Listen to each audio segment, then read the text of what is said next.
Just for the board this morning, we will be voting by hands rather than electronic, so that you know what we're doing.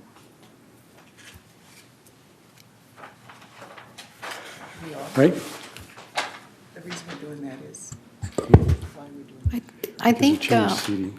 I think you can vote electronically. I've made an You made adjustment. it? Okay. So we'll try it. If it doesn't work, we'll go by hand. Okay, so we'll try electronic first. Okay, we got a minute left. Good, I'll take that.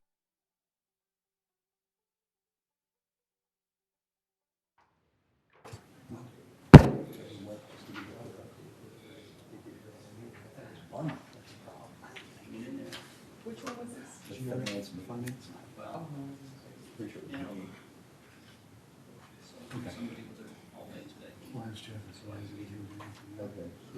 then announce the next necessary. There wasn't much, I know that's on the agenda. Okay. Okay, we're on the air. Okay, we'd like to call the meeting to order. This is the regular meeting of the Third Laguna Hills Mutual Board of Directors, California Nonprofit Mutual Benefit Corporation, and this is Tuesday, November 19th, 2019, 9:30 in the boardroom. So we will have the Pledge of Allegiance. We do have a quorum. We'll have a Pledge of Allegiance conducted by Director Frankel. Please follow me in the Pledge of Allegiance to our flag. Ready, begin. I pledge allegiance to the flag of the United States of America and to the republic for which it stands, one nation, under God, indivisible, with liberty and justice for all. Thank you. We would ask everyone to please silence your cell phones, and if at all possible, turn them off if you can. Okay, do we have media present? Okay, there she is in the back. Okay. Approval of the agenda. Your motion to accept the agenda. I make a motion to approve the agenda for today. I second. Okay. Corrections, additions?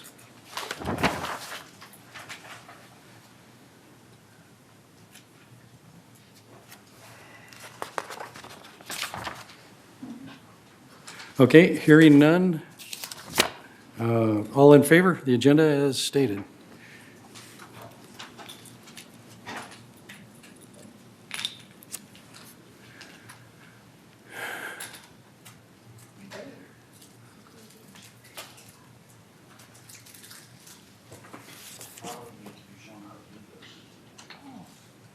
Just push yes or no. That should have taken. Here we go.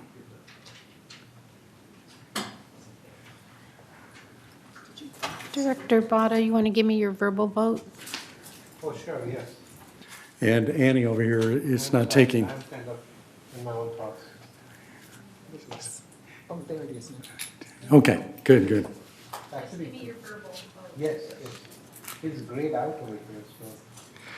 Okay, you'll see on item 5 that we've had some special meetings. Basically, what these are for board planning and for review of the VMS agreement. So I think we could take them all together in one motion, if someone would like to make a motion on that. So, Okay, Kush made the motion. I second. Lynn is seconding it. So we'll take them as a block, 5A, B, and C.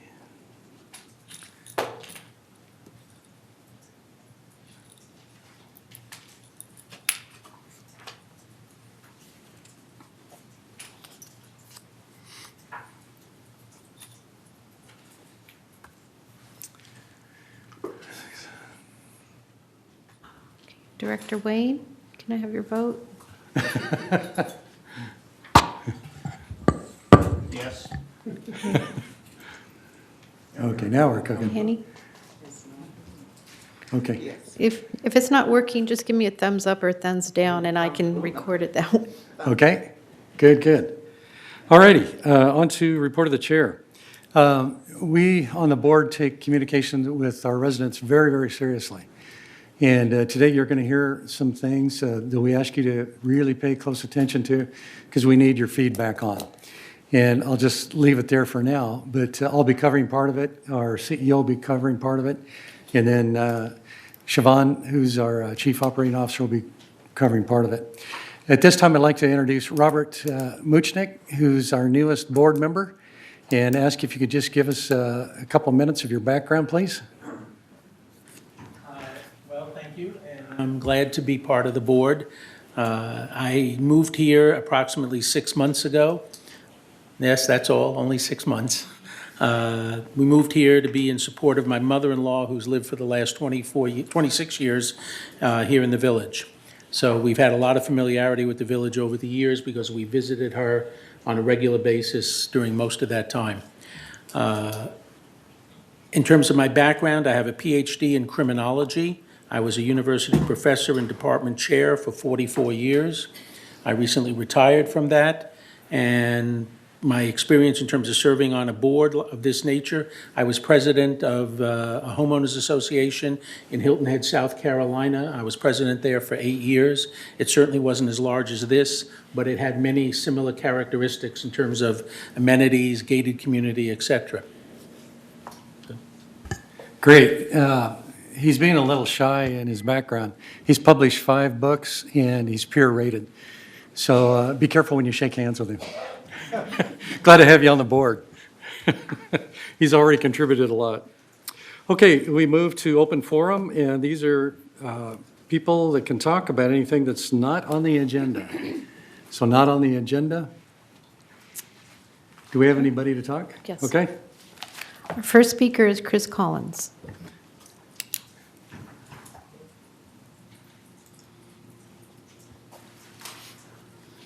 Hi, Chris. Good morning. Chris Collins, 3306Q. I'm here to give you another update on the work of the Foundation of Laguna Woods Village on behalf of residents who are experiencing temporary financial crisis. So, Alzheimer's disease is an increasing health risk for older people. It is an irreversible progressive brain disorder that harms an individual's memory and thinking skills and eventually their ability to perform the simplest of tasks. The greatest risk factor, of course, is age, and at age 65, it's estimated that 1 in 20 will develop the disease. However, by age 75, 1 in 10 may have the disease. But the disease not only affects the individual involved, but also their caregivers and can become an enormous burden. But help is available to Laguna Woods residents. If your spouse or a family member living with you is experiencing increased forgetfulness or dementia, and you can't afford a caregiver, the Foundation of Laguna Woods Village is partnering with South County Adult Day Services that's operated by Alzheimer's Orange County, and it's located here on El Toro Road. It's part of our mission of Neighbors Helping Neighbors. 2 programs are offered by Alzheimer's Orange County. One is a social program, and the other is a healthcare program, and they're both available here on El Toro. The socially oriented program called Day Services Center offers social opportunities, recreation, meals, friends, combined with health services like blood pressure and medication monitoring. Now, the second program, which is called an Adult Day Health Center, is prepared to handle a range of complex medical conditions and offers nursing care, as well as physical, occupational or speech therapy, counseling, assistance with dementia or behavioral conditions, eating assistance, and there are other things too. An initial screening and paperwork are required prior to starting. So for more information to see if someone is eligible for financial assistance and to enroll, please call 949-855-9444 and ask to speak to a social worker. The Foundation of Laguna Woods Village is proud to partner with Alzheimer's Orange County to assist village residents facing financial difficulties. So for more information, please contact the Foundation at 949-268-2246 or the Foundation at comline.com. Thank you. Thank you, Chris. Our next speaker is Bert Maldow.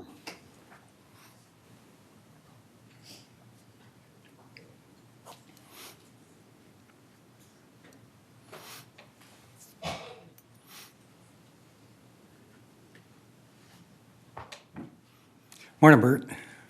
Good morning. Bert Moldow, 3503A, Bahia Blanca West. I'm here to talk about the LED street lighting that has now been installed as a pilot. I found the lighting that it provides to be a vast improvement. As anticipated, I had been the one that basically had initiated the procurement of the poles and had worked on that initially. I've informed some of the board members, and I think people should be aware that as good as the lights are, there are two things that really need to be looked at. And one is the dispersion. I understand from staff that the street lights have a dispersion alternative of up to 5 different ways that they can disperse the lights. The one thing that I found is that that was good. We had good dispersion, except we were lighting the slopes on Carrizo. And I wonder why we want to spend money on energy to light the slopes. We really want to get the light on the sidewalks, on the streets, where people need it. So that might be worthwhile looking into to see if the way the lights were installed, one of the dispersion patterns could avoid lighting the slopes and wasting that energy. The other thing was that on Carrizo also there is a cobra head light on the low pole, the lowest that we have generally, that's used for the mushrooms. And there's a tremendous glare off that light. And there is a way of dealing with glare. Okay, there are diffractors that can be applied and can be installed. And somebody should check with the consultant or with the company that's installing it to find out what they can do to reduce that glare. It'd be a very good thing. Mm-hmm. They use the same light, by the way, on the entranceway into Gate 7. But the glare is not a problem because the poles are so much higher. Okay. And the light dispersion, because of the height, is excellent. So overall, it's good. I have one regret. I have come before this board several times asking them to approve a free pilot to look at some other alternative that might cost 1/10 the price that you're going to pay for these lights. You're going to see, perhaps in the future, staff coming back for a supplemental appropriation that could be as high as $500,000. Should the pilot that we were recommending to look at have provided equal or even maybe even a little less effectiveness, that is a significant saving that the board has chosen to bypass, and I regret that. So congratulations and good luck. Thank you. Our next speaker is Jules Zallen.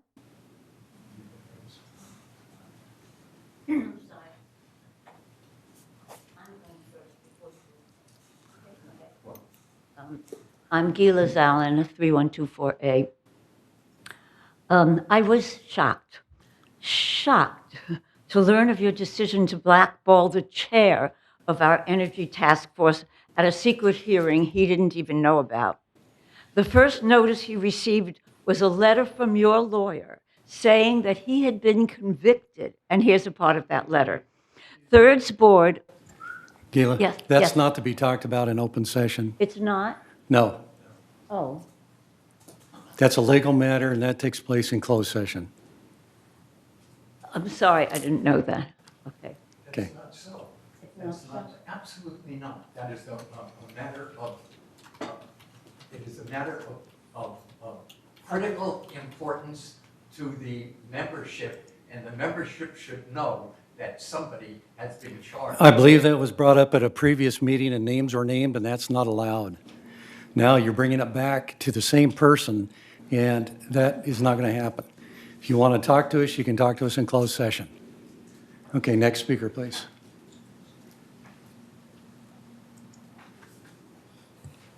I think that is entirely improper. The point is that this is a matter of critical concern to the membership. And the problem is that there was right here a trial in absentia of somebody by the board, and now you're saying that only the board can determine the propriety of that. That is completely improper. Gila has the right to comment on this, and and the membership has an absolute right to hear this. And if you don't hear it, then this whole thing, I mean, essentially you're taking away the what is it, like 3 minutes that someone is entitled to? Excuse me, Jules. There are many boards involved with this, and there are a lot of things happening behind the scenes that you have no idea that's happening. Okay, so I would ask you to refrain from bringing it here. If you want to continue, you can talk to our lawyer. Thank you. No, this is not my time. This is Gila's time, and I'm still objecting to that. Excuse me, we are moving on. Thank you.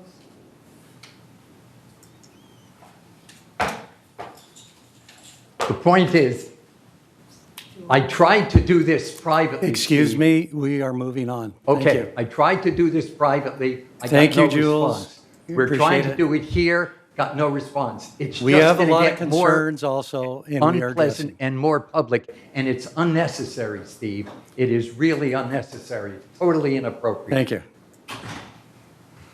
Our next speaker is Priscilla Marsh.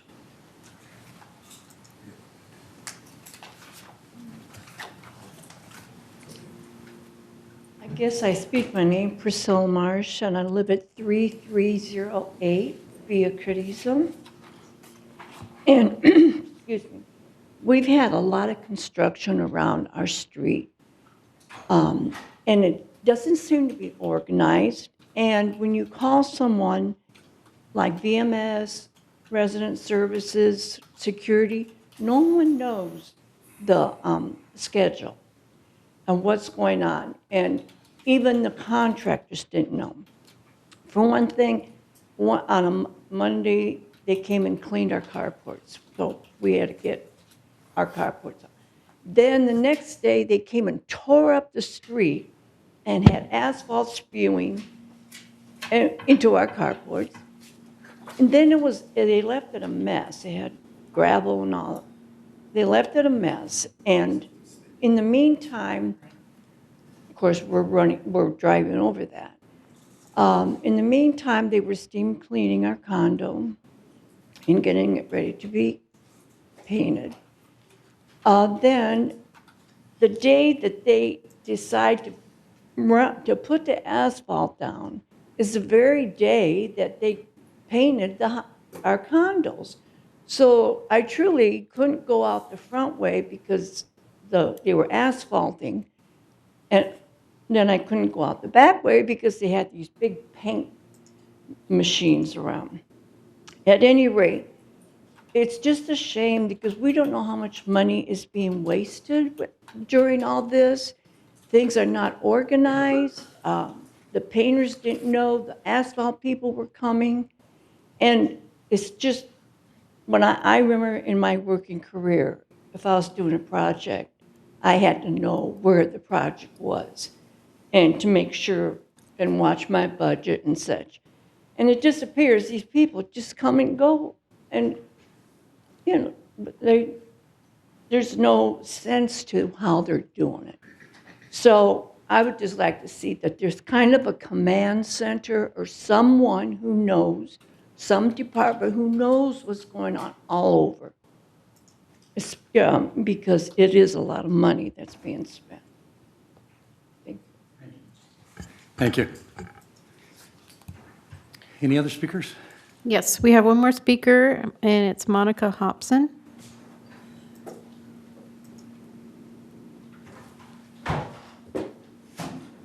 Monica Hobson, 3300B. I'm coming here with a different issue.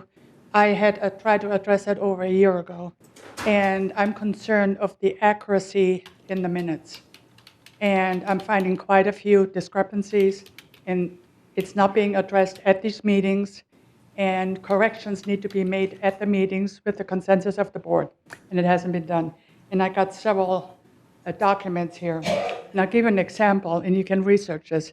Resolution 31804 and 31805. And also the resolution, when I first got involved with, was the lease resolution.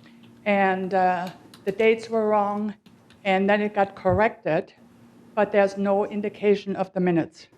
And any corrections have to be noted in the minutes. And I believe that's also a legal requirement. And so that's about all I want to say at this time. I'd be happy to work with somebody, and I got a letter from Francis Rangel over a year ago, and 2 people were supposed to be in charge of making sure everything in the minutes are accurate once they're posted. And I recently found out that the minutes are also posted on the website, not in the Laguna Woods Village, but in the official website. So if there's errors in there, we are in trouble. Thank you. Okay, thank you, Monica. That concludes our speakers. Okay. Bert, we thank you so much for bringing to our attention about the 2 different locations you mentioned on Via Carrizo. Definitely check that out. We'll be talking about the additional pilot that's coming up. CEO and I both will talk about that. Any further interaction as far as what we discussed last month, please refer to the recording of last month's board meeting. And we went into things quite in depth at that point. Okay, Priscilla, in your situation, I'll turn that over to Kush and Jeff. Priscilla, thank you for bringing this to my attention, but being your neighbor, I experienced the same thing, and I did bring this problem to the necessary department heads, and they were very apologetic about it, but damage is already done, and they're going to make sure that it doesn't happen again. So that's what I can report to you right now. And I'm sure Jeff will take it further and handle it in a different way. Thank you. Again, just to confirm that and to confirm that we're going to continue to work on our collaboration between departments and who's doing the painting operation, who's doing the concrete and asphalt work to make sure that we're not overlapping in a sense that's going to cause our residents any concerns. Okay, yeah, and on that point too, Eileen, I think up in her office, so she can get it on the website, if we can deconflict some of this stuff so she can get it out in a timely manner, that'd be great. Steve? Yeah. The schedules are posted every week on the website. Okay. Well, we had a case recently, and I think I passed it on to you, about 2 cul-de-sacs where the very morning that they were getting ready to start, they knocked on the door and told everybody to move their vehicles. So, yeah, that happened too. And I think a year ago or so, same situation happened. So we're trying to figure out where the stopgap measures are we can take in the meantime. Priscilla? Can I say something? Could you come up here, please?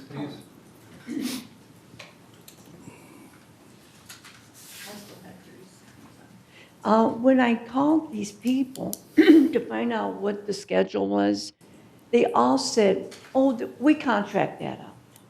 So they're just allowing the contractors, it seems like, to just take over. They don't know, oh, we can't answer that because we contract that out. So I think that's kind of a poor excuse for not knowing what's going on.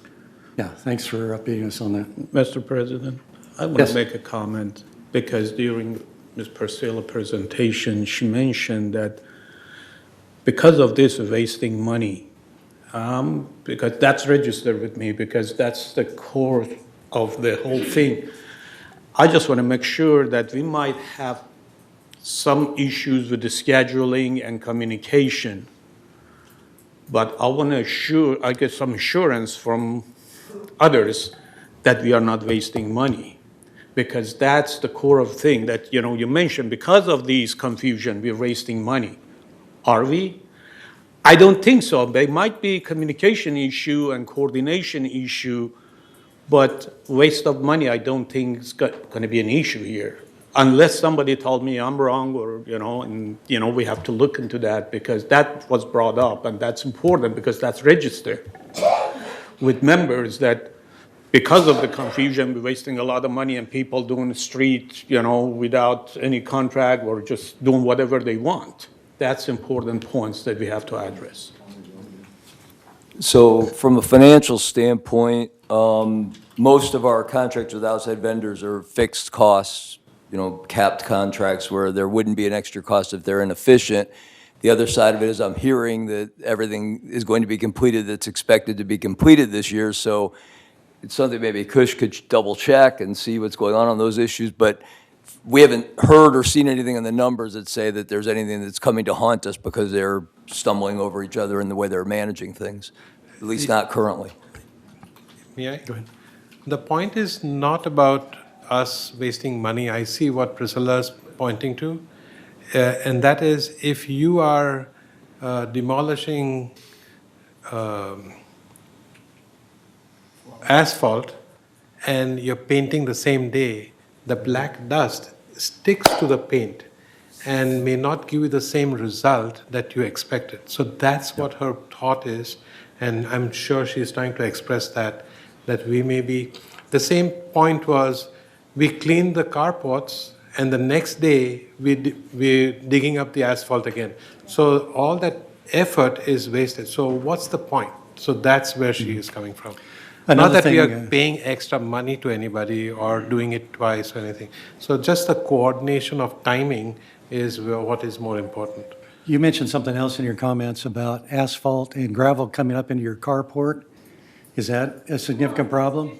Because we had to drive over it for a week. Oh, I see. It was torn up, and so of course we put it right into our. Okay, so do you have asphalt on your driveway right now?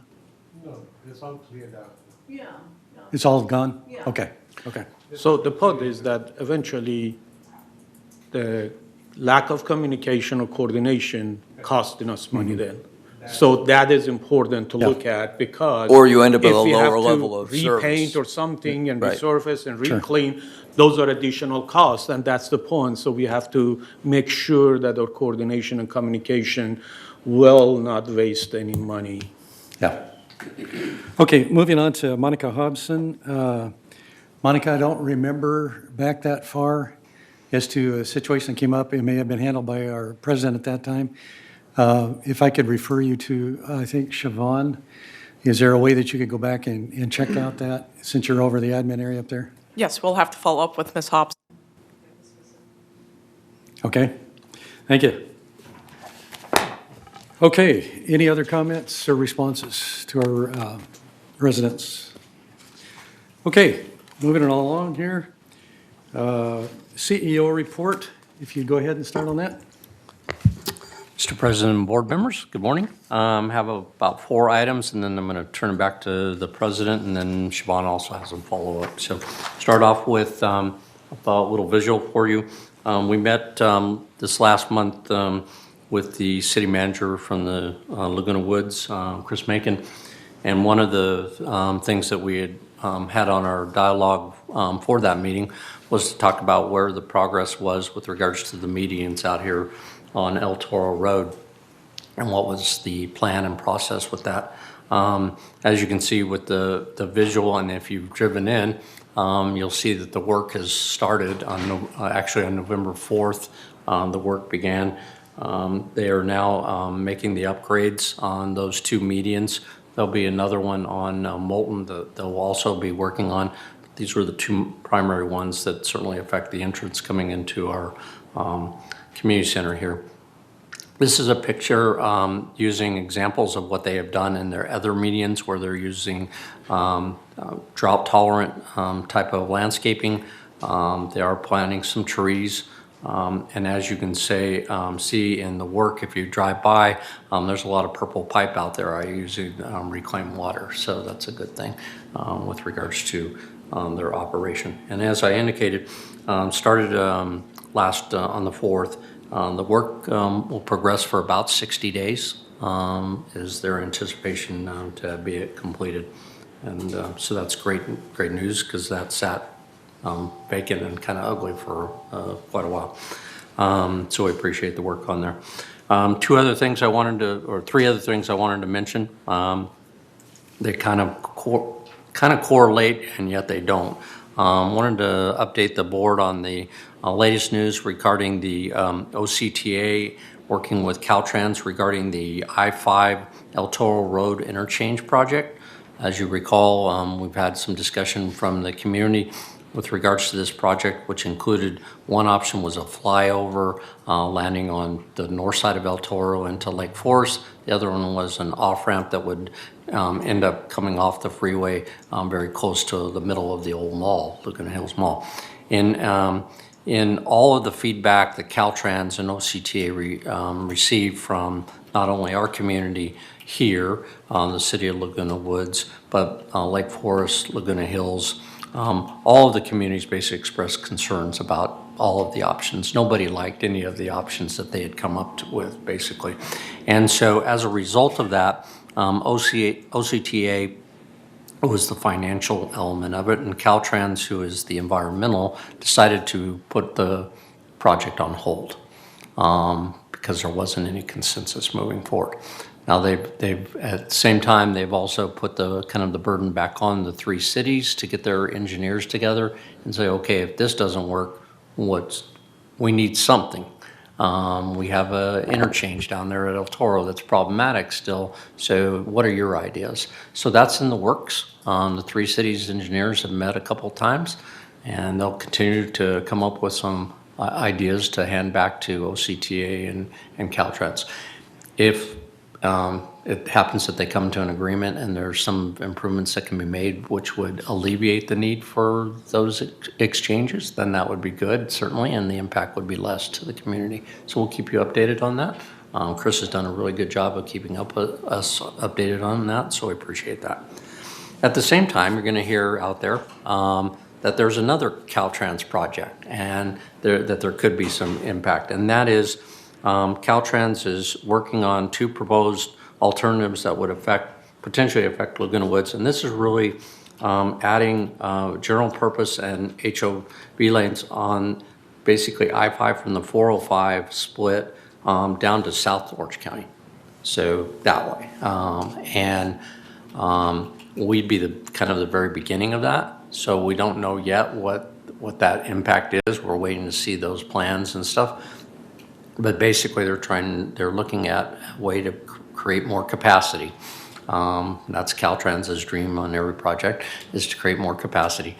And so widening the I-5 all the way down to basically the South Orange County line is their ultimate goal.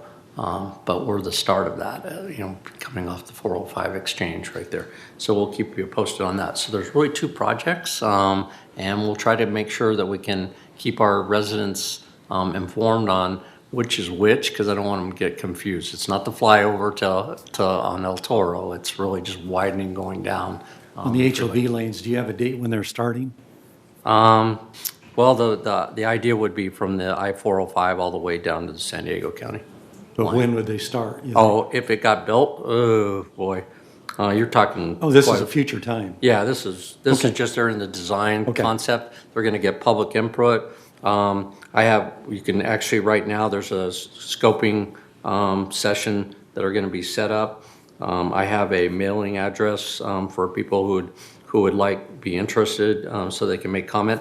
But the scoping meetings, I was going to mention those, are coming up. December 4th is one in Dana Point, and over here in Mission Viejo, November 20th, 5 p.m. to 8 p.m. at the Norman P. Murray Community and Senior Center in Mission Viejo. The address is 24932 Veterans Way. That would be from 5 p.m. to 8 p.m. if you're interested in hearing what the full scope of that meeting is.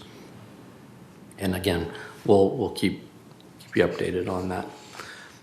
The last item that I wanted to mention was the one that was brought up under communications, and I'll turn it over to Steve to add a little bit to it, and that is your pilot testing with regards to street lighting. Earlier in 2019, the board, with the assistance of Maintenance Construction Department, consultant Siemens Industries, we acquired the street lights, as you know, and then we had a first pilot. The board then asked for a second pilot. That second pilot is basically up and ready to go and to get feedback from our community. I will go through real quickly that the new pilot is installed poles inside Gate 7 on Calle Sonora, Alta Vista, Via Carrizo, and Calle Carmenita. Next week, each option will be labeled with a 1A, 1B, 1C, 1D.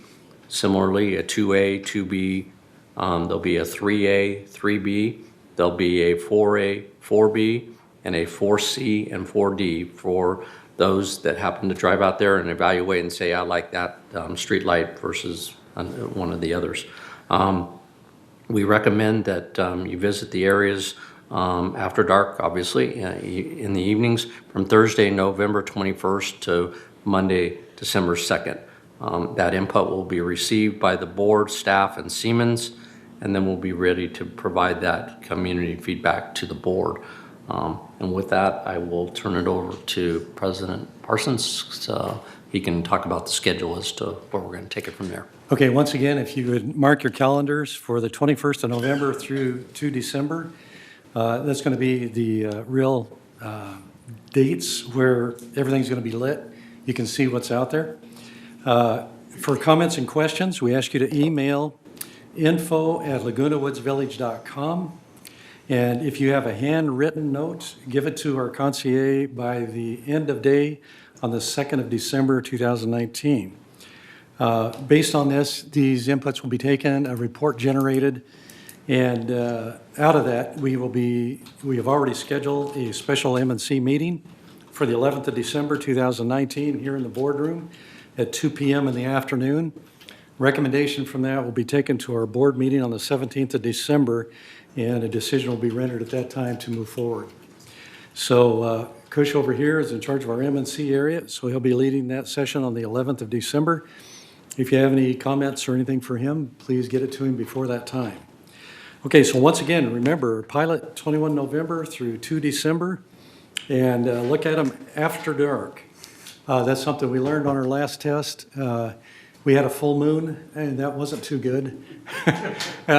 We also had some other light that was interfering with the test, so please come and look. And remember that this is phase 1 of this. Some of the rest of it will have to be spread out over years for finance considerations, but we aren't done, but this is our first take at handling the polls that we have and working with it. So is there any question on this from the audience so that we keep everything clear? I believe everything is on the website at this time. Is that correct? Okay. So please go to info@lagunawoodsvillage.com. And remember, you can do handwritten notes and questions. Give it to the concierge out here at the main desk by the close of business on the 2nd of December. Thank you very much. And Siobhan. Thank you, Mr. President. Honorable President, members of the board, just a few updates for you, please. Southern California Edison is going to be doing overhead inspections of all their equipment using drones in the next few weeks. So you may see drones over the village, and this has been authorized by the security department. Again, it's just to make sure that they're operating safely and that their lines are clear. So just wanted to give everyone a heads up of that drone activity. Also, the annual pool maintenance program has started with the closure of Pool 4.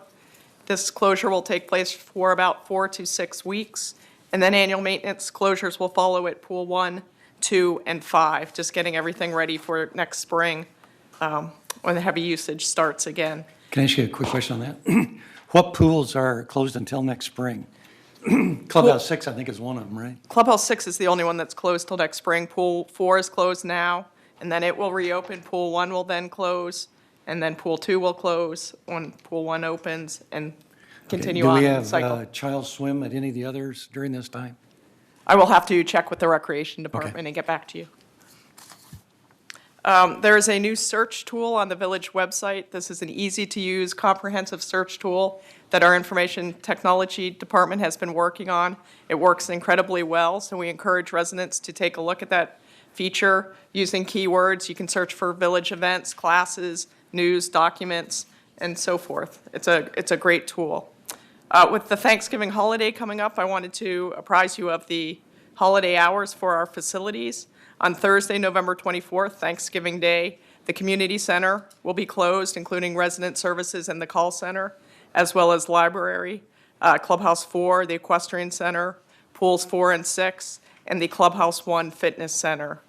Facilities with special hours on Thanksgiving Day will be the golf courses, which both will close at noon, and Restaurant 19 will serve until 7 p.m. Transportation Services will have Planner Ride available from 8 a.m. to 6 p.m., and residents are reminded to schedule their trips 2 days in advance. For Friday, the day after Thanksgiving, closures will include the Community Center, Recreation Office, the PC and Mac Learning Centers, the Performing Arts Center and Clubhouse 4, the library, and the Equestrian Center. Facilities that will be open from 8 a.m. to 2 p.m. include the Community Center Fitness Center, the table tennis room on the 3rd floor of this building, and the Clubhouse 1 Fitness Center.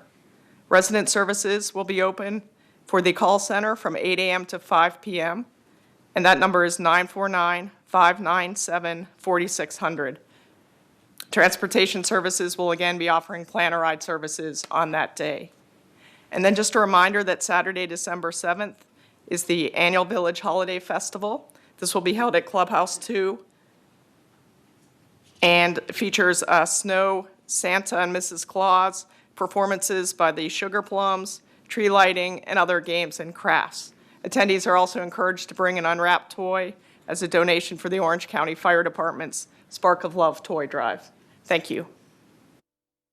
Okay, during the time that the resident services is closed, what number can they call if they have a leak or anything? They can call the security department, and I don't have that number offhand. I will get it for you and give it back. Okay, thank you. Okay, any questions from board members on the topics they covered? Okay, on to item 10, consent calendar. Do I hear a motion to accept the consent calendar? I make a motion to accept the consent calendar. I'll second it. Okay, discussion? Okay, all in favor? Okay, are we voting on electronic on this? Okay. This is on the consent calendar.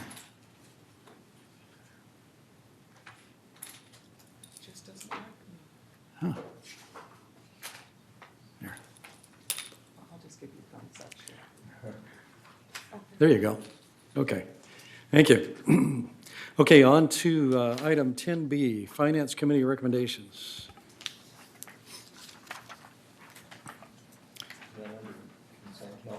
Oh, I'm sorry, that's all consent calendar. Okay, on to item 11 here. Okay, entertain a motion to adopt a resolution to revise alteration standard 22, which covers patio and balcony covers. Okay, but first, before I read this resolution, I want to mention that. Okay, you need to hit it. Sorry, before I read this resolution, I want to mention the way I handle the resolutions, because I'm actually a new secretary. I pull excerpts out of the resolutions because sometimes they're very long. One we have today is like 8 pages. So I just do an excerpt, and once it's approved, and it goes on to the website eventually, the full resolution. So anyway, I'll begin here with patio and balcony covers. This resolution revises alteration standard 22 and includes the following. Patio and balcony covers. The 28-day notification for members' comments and suggestions has been satisfied. I make a motion that we approve this resolution. Okay, Reza seconds it. Okay, and this goes on 28-day notification, I believe? No, it has been. It has been. Oh, okay. Satisfied. Okay, so we are at comments. Okay. So all in favor of this motion, dealing with alteration standard 22, patio and balcony covers. Commence voting.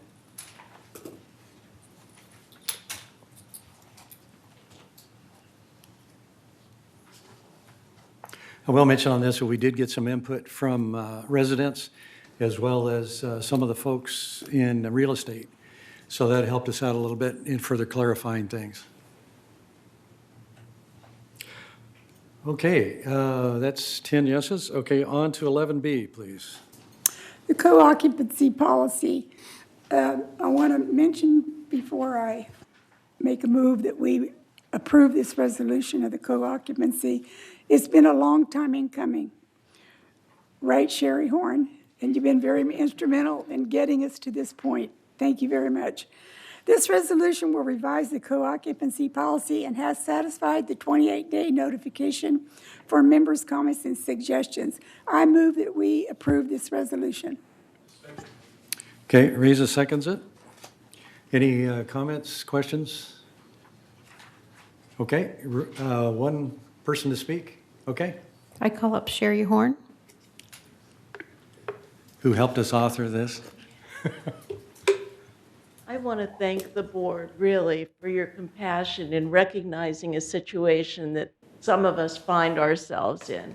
Everyone wants to age in place. And after many years, we love our community and don't want to have to move. And this just helps give people options to do that. And I am so appreciative of all of you today, because you've really made a difference in people's lives. And that's an enduring thing. So thank you very much. Thank you, Sherry. We're happy to get this all the way through. Thank you. And, Any other comments? and I'm sure the community thanks you too, Sherry. So All does my right. wife. Okay, let's commence voting on this then.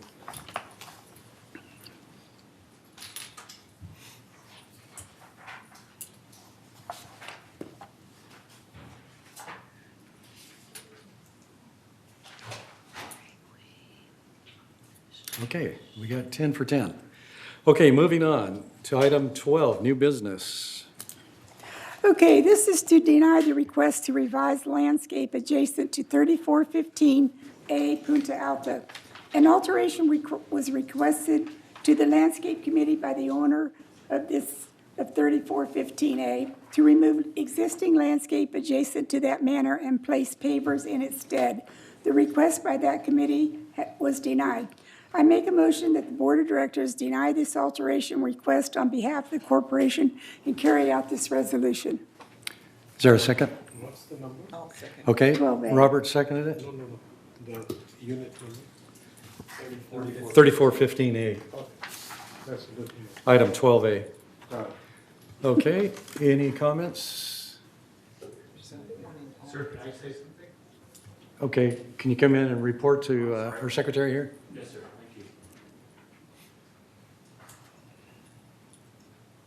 Thank you. Larry Smith, non-resident, owner 3415. I apologize for not. 34158, okay. Okay. All right, you can go and speak. Thank you. Okay. I apologize for not having the rules. My name is Larry Smith, non-resident owner 3415A Punta Alta. The reason we have made this request was there's just a simple space between the water heaters outside of the manor that goes down to the walkway into the manor. And all we were asking for is to put some pavers in that space, similar to this, and I can pass this around or throw it away, whatever the board wants, just as an alternative to keep that area, try and keep it clean, because right now there's just a few lonely little plants along that area. So we were just looking for something to clean up. What we have noticed too, this is a property similar to ours that had sold in the past, and pavers had been put completely over the whole property. We're not even asking for that. We're just asking for the space, and I realize these pictures you're at a distance. These pictures, these are the water heaters, and we're just asking for this space here as it goes down to the walkway. So we're not even asking for what has already been done here on previous sales to tile, or not tile, but to put pavers in the entire area. So, and the reasoning is we'd like to clean up that space a little bit. There's very few plants there. The plants don't grow. It's shaded. We're just looking to clean it up and eventually move into the residence when we retire. So that's my appeal, is to just reconsider what we're trying to do. We're not trying to change the landscape. We're not trying to change the drainage. We're just asking for a simple cleanup of a space between the water heaters as it goes down to the entrance of the manor. Okay, Larry, the way Yes, we sir. handle an appeal is through our compliance department. Okay. And that'll come before the board in closed session. Okay. So who could he contact in the meantime on that? Kurt is sitting in the audience, so I'll have Kurt follow up with him. Okay. Okay. Okay. Thank you. I So- appreciate your time. Thank you. Can I ask you a question? Well, that comes up in Yeah, closed at the session. closed I session. just want to know what the model of the building is. Oh, what's the model of your building? I'm sorry. I'm sorry. What's the floor plan of your building called? Would you know? We can I- look it up. We can Is look it up. Three lower and three. Yeah. Well, let me just show you this if you don't mind. It's similar to this, but it's not this. If I might approach. Sure, it. sure. It's similar to this, but that's not the Yeah, configuration. this is popularly known as the six-pack Oh, okay. Yeah, and- Casa Vista and our type? unit would be the one down there at the bottom. in the corner. Okay. Lower. Yes. Okay. Thank you. Thank you, Larry. Thank you very much. Okay, I made the any motion. other speakers? We have a motion and a second on it to deny? Okay, We handle this in landscape, but I think I had to miss that meeting. Can you review for everybody the main reason we denied it? Is that against policy to have the pavers as a general rule? I seem to remember having that Yes, discussion. it is. It is Okay, policy. so it's literally against quote-unquote our code? yeah. Yes. Okay, that's what I wanted to confirm. Okay, here we are, 12A, recommend to deny request. We can commence voting.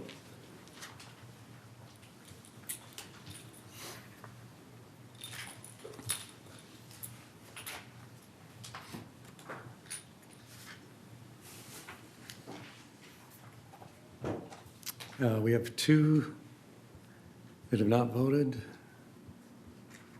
There we go, there's one.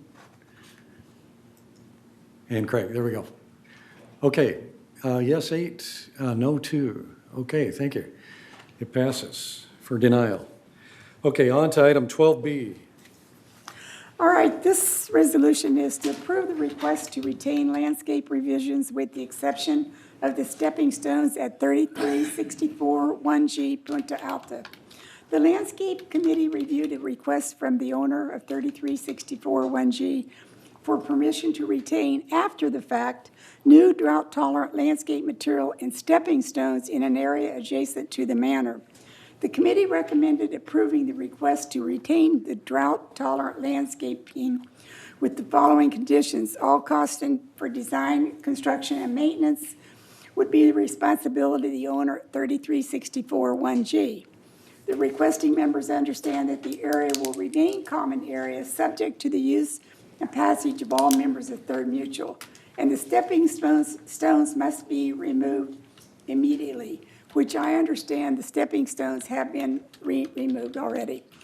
Therefore, be resolved on this date, November 19th, the Board of Directors approves the request to retain the drought-tolerant landscaping adjacent to 3364 1G with those conditions. Okay. You make a motion on that? I move that we approve the resolution that requests we retain it with the exception of the stepping stones. Okay, is there a second? Comments? Okay, commence voting, please.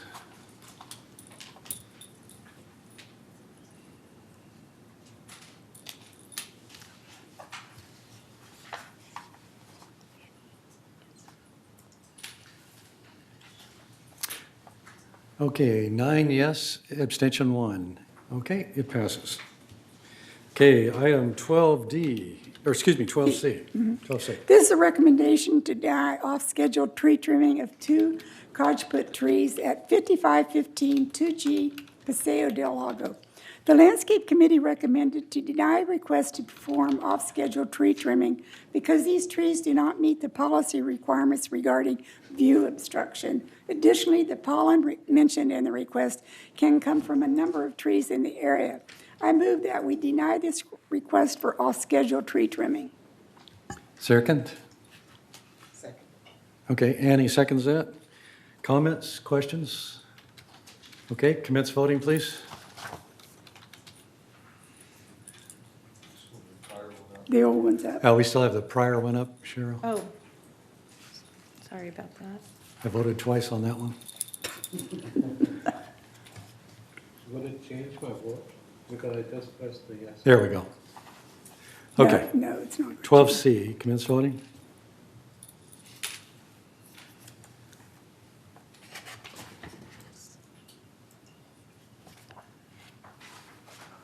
Did it come through?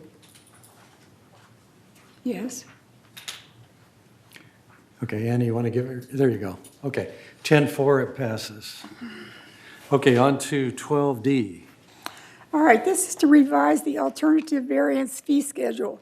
This resolution addresses the new alteration fee schedule, which will be increased to better align the fees with the administrative time required to process said alterations, as the board realizes that the current fee does not appropriately cover staff time.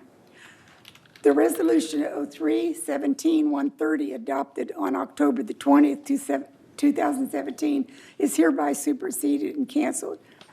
This notification serves as initial one for this resolution, and if approved, will be on a 28-day notification for member comments and suggestions to conform to civil code. I make a motion to revise the alternative variance fee schedule. Is there a second? I'll second it. Okay, comments, questions? Okay, all in favor? Do we have a comment? You have a comment? I just noticed on page 2 of 8, in the second paragraph, it I'm says sorry, on what February page? I'm sorry. what Page 2, 2 of 8. 12D. In the second paragraph, it reads, in February, the United Board considered.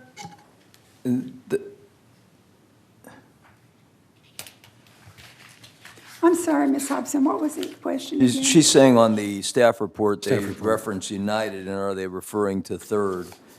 Is what I think the correction would be, if that's correct. Beginning of the second paragraph. No, I think they were saying that United already moved ahead with Yes, this. they Because did. if you read further, it says then it was brought to Third's attention. Okay, well, I just didn't. No, it's a good catch. It's just that one I think is accurate. Yeah. Okay, continue voting, please.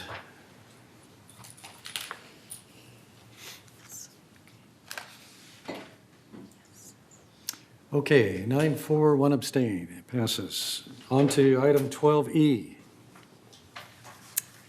Okay, this resolution is for revised alteration standard 28, soft water units. The Architecture on Standards Committee requested staff to review and revise the current standards for applicability, usefulness, and current technology. The committee voted to recommend suggested revisions to the board for approval. The proposed resolutions include are as follows. All installations require approval by the Permits and Inspection Office prior to commencing the work. Tanks may be located in a garage, water heater cabinet, or outside of unit as approved by the Permits and Inspection Office. Isolation valves or emergency shutoff will be required. Exposed exterior installations must be enclosed. All exposed plumbing shall be painted color of the surface to which attached. Approval of landscape installation to conceal the soft water cabinets will be required. The last resolution was revised in April 2011 via Resolution 3-1148. This notification serves as the initial one for this resolution and will be on a 28-day notification to conform to civil code if approved. The officers and agents of this corporation are authorized on behalf of the corporation to carry out the purpose of this resolution. This notification serves as the initial one for this resolution. It must be postponed for 28 days for members' comments and suggestions to conform to civil code. I make a motion that the board adopts the soft water resolution. Okay, Kush seconds it. Comments? I thought if we went on 28 days' notice, it didn't get voted on until we come back and the period has passed. Is that true, Cheryl? Is that true? It's really up to the board. I have other boards been that doing it do in the vote on past. it. It's We've kind been of, doing it this way in the past. I'm just going from a recollection, I don't, you're, on that it be posted for 28 days. I think we want to see comments before we finalize an approval. Well, we do. We take a vote on it at the end So why are we taking a vote on it now, then? to get it on, to bring it forward to the people. Right, that's what I remember Roy saying, was it Yeah. goes on automatically and then we vote on the back end after you see the comments. Well, that's what happens with the new business. I'm sorry. The ones that. With the new business. Isn't this new business? I'm sorry, with the unfinished business, it goes without the 28-day notification has been satisfied with new business items. Whatever you say, just. Okay. Seem to remember when it went on 28 days. Let's continue ago. voting because we're bringing something forward I that have a people comment. consider. Okay? Under Resolution 2.2, says tanks may be located in a garage, water heater cabinet, or outside of the unit as approved by the Permit and Inspection Office.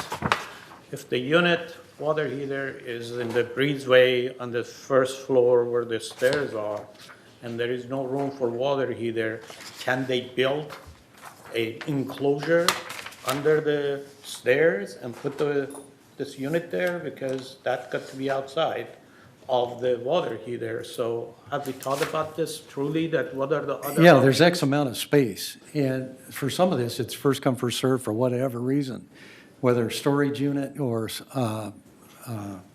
this particular thing, okay? And like in mine, in a Casa Vista, underneath the stairs, there's only really space for 2 storage cabinets. Okay, so you're limited as far as space, and a lot of it's just first come, first served. So there is a potential of denial. Yes, there is. Okay. And so I just want to alterations make would sure have to take everyone that up. understand that is not given, because Correct, I have a correct. condo that is under the stairs. Yeah. And if you put 2, water softener there, it's going to be clouded because the Potential. heaters on the each side, water softener, and then the cabinets, it's going to Yeah. be Yeah, pretty and bad. the reason for that, like on a Casa Vista, if you come out like 2 to 3 feet, you'll block the doors for Yeah. where the hot water heaters are right now. And like, I had a situation where mine drained and it went right out on the concrete. If anything was there, it'd be destroyed. So you can't really come out very far. So it's limited space that we can't really do much about, at least at this point. Yeah, because the drainage is Yeah, extremely it's important. super for that, important. because the type of salt that comes out when it's, Yeah. recycled is very corrosive. Yeah. Wherever you put it, doesn't matter what you put it on, it's very corrosive. Yeah, and if you have anything wood, it just wicks right up. Yeah, so I just want to make sure if that need a little bit clarification of, because the way it's written, I'm entitled to it.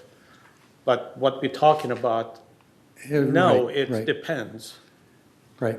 I think is the wording, if you're comfortable with the wording, it is okay. If not, I think we have to clarify. Well, the alterations language. has all those exceptions over in the area. They can Okay. check with them on. Kush? Is there verbiage saying first come, first served? That's covered in the alteration department. Is it? Yeah. Okay. If that's. We got the same situation with solar panels on certain buildings. There are other things where it's basically first come, first served as to how it's used. Some places they may put in a solar light or something like that, which takes up the space on top where something else may go. So we're kind of caught in that dilemma with X amount of space. So alteration has all those exceptions, and they can walk them through it. Good, if there is. And I might mention on this specific one on soft water units, this has been a while in coming. People have been asking for it since about February that I can remember. So this is a timely thing that we should have gotten it out earlier, but we're here now with it. So any other comments, questions? Okay. Let's. Yeah, I have. Oh, okay. I'd just like clarification on what it is we're actually voting on. Are we voting to approve this, Just standard, and put it on 28-day notice. or are we voting just to put it on a 28-day notice? That we're. All right, Just putting it on a 28-day notice. Yeah. I think I need to change the word to introduce to the motion. That's what I need to do. So you're absolutely correct, Robert. I'm changing it to introduce the motion, so it'll be on a 28-day review. Sure. And thank you. And thank you, John. Okay, let's commence voting on this.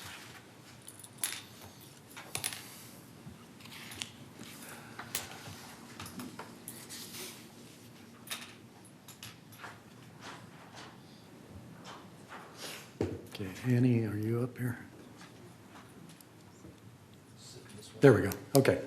10 yes. Okay, moving right along to 12F. All right, this is a resolution for revised alteration standard 42 for ramps The Architectural Controls and Standards Committee requests the staff to review and revise the current alteration standards for ramps for applicability, usefulness, and current technology. The latest resolution for ramps was in April 2011, number 31149. Staff proposed several revisions. The ASCS committee approved them and asked that the board now approves them with the new resolution. This notification serves as the initial one for this resolution and must be postponed for 28 days for members' comments and suggestions to conform to civil code. I move that the board introduces this revised resolution for ramps. Is there a second? Second. Okay, comments?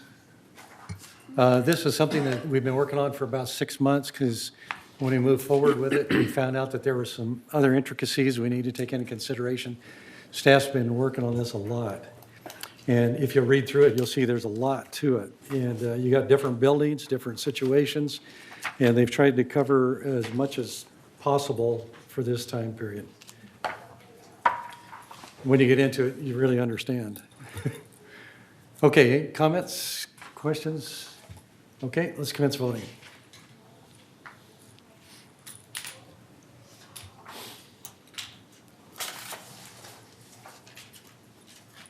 Okay, yes, 10.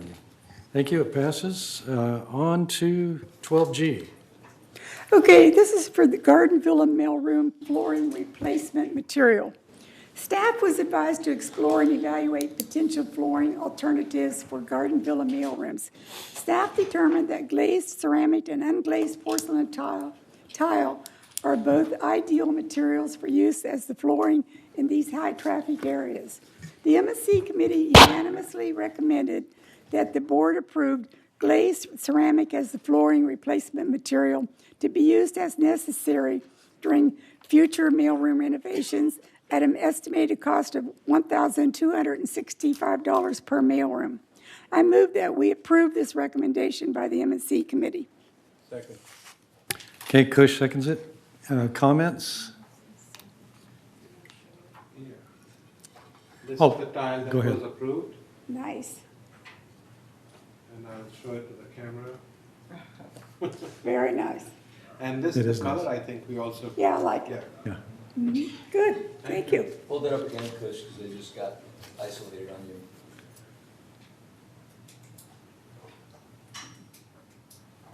All right. Okay. Since there's no comments, questions, let's commence voting.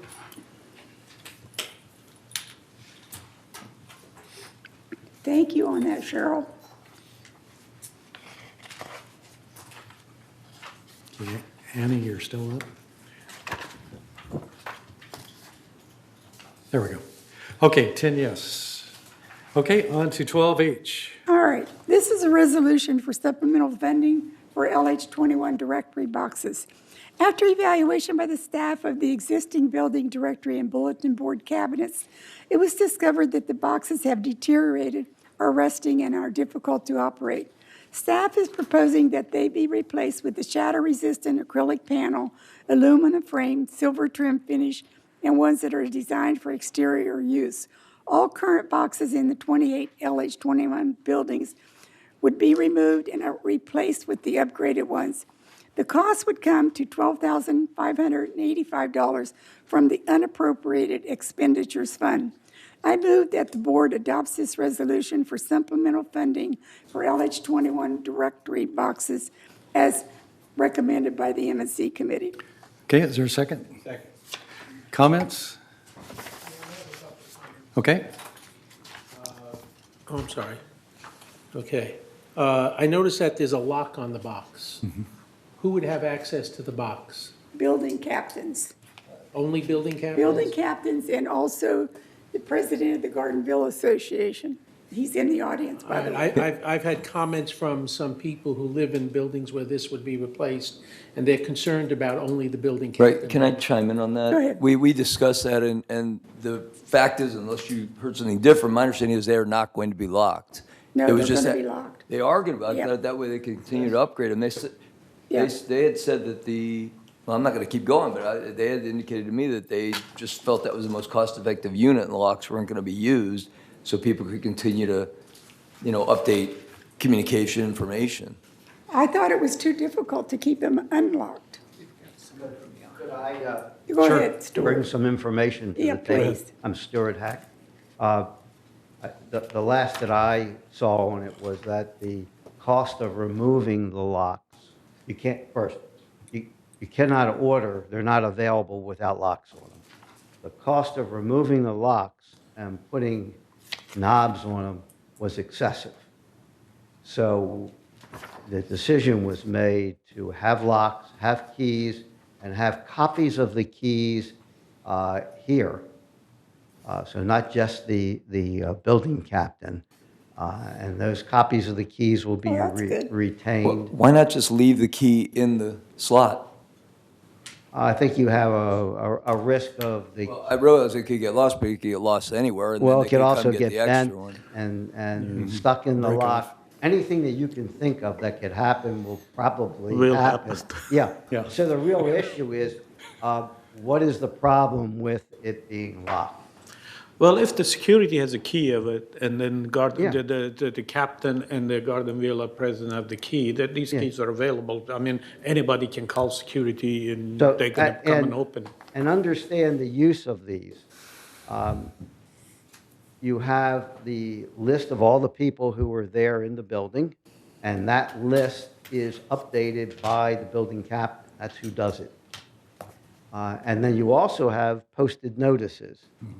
And without a lock and control on it, anybody can post notices.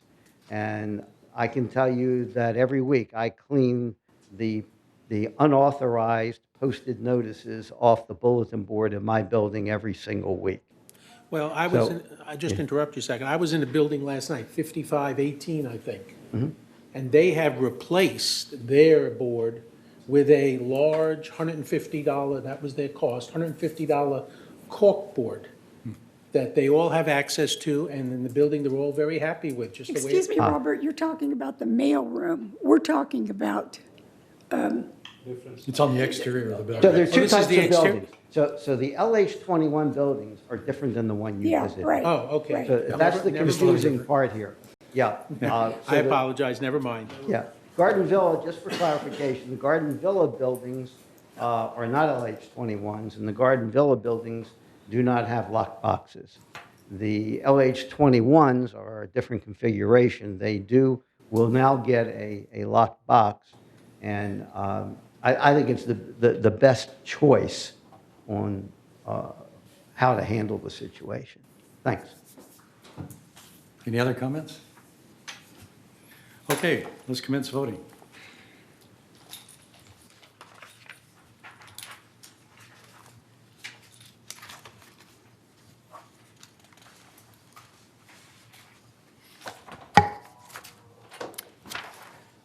Okay, one, take the next one to John. okay. Who's missing here? Can you give There me? we go, got it. Okay. Okay, 9-4, 1 abstain. Okay, it passes. On to 12I. John Okay. can do that one. No, hold on. Did I abstain? I clicked on yes. No, Robert did. Robert did. Okay, sorry. Okay.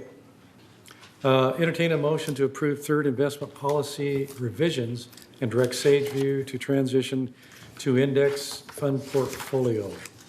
Do I hear a motion to accept this? The motion to accept it. Second? Second. Okay, I'd like John, our treasurer, to give a little background and go into this.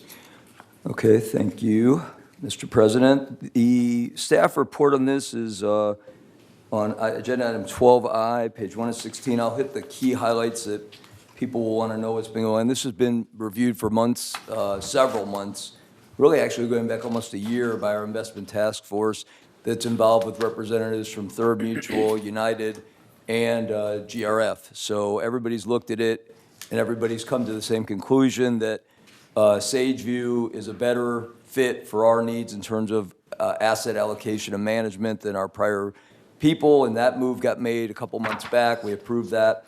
The money has now arrived under their guidance. However, it is actually housed at Fidelity. So it's with an extraordinarily proven, safe organization, which is obviously a high priority for all of our needs financially. And so where they wanted to move next was where we started with an evaluation of what's the best yield we can get while maintaining maximum safety.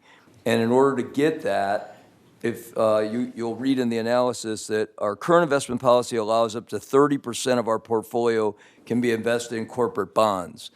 But corporate bonds come in different shapes and sizes, and our current charter indicates that we're not allowed to invest in certain investment-grade bonds.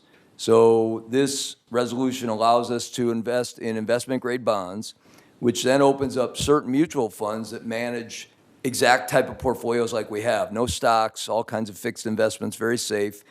And we wanted to go ahead and give Sageview the chance to do that allocation. So if you go to agenda item 12I, page 9 of 16, you'll get a look. This is not the final, but you can see an example of the kind of portfolio they're recommending, and I'll read you a couple highlights.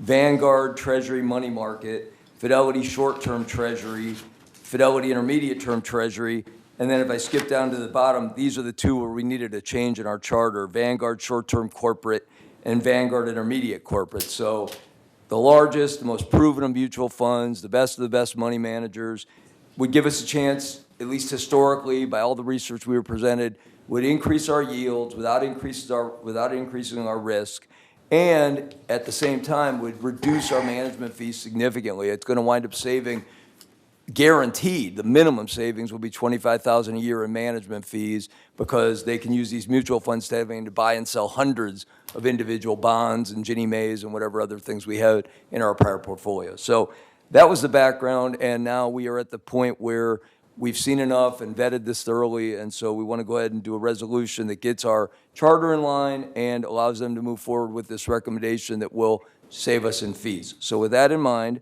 I move that we adopt this resolution for the investment policy change recommended by Sageview. Okay. And also, I believe that United and GRF have come on board with this too, right? That is correct. Everybody has approved the same setup.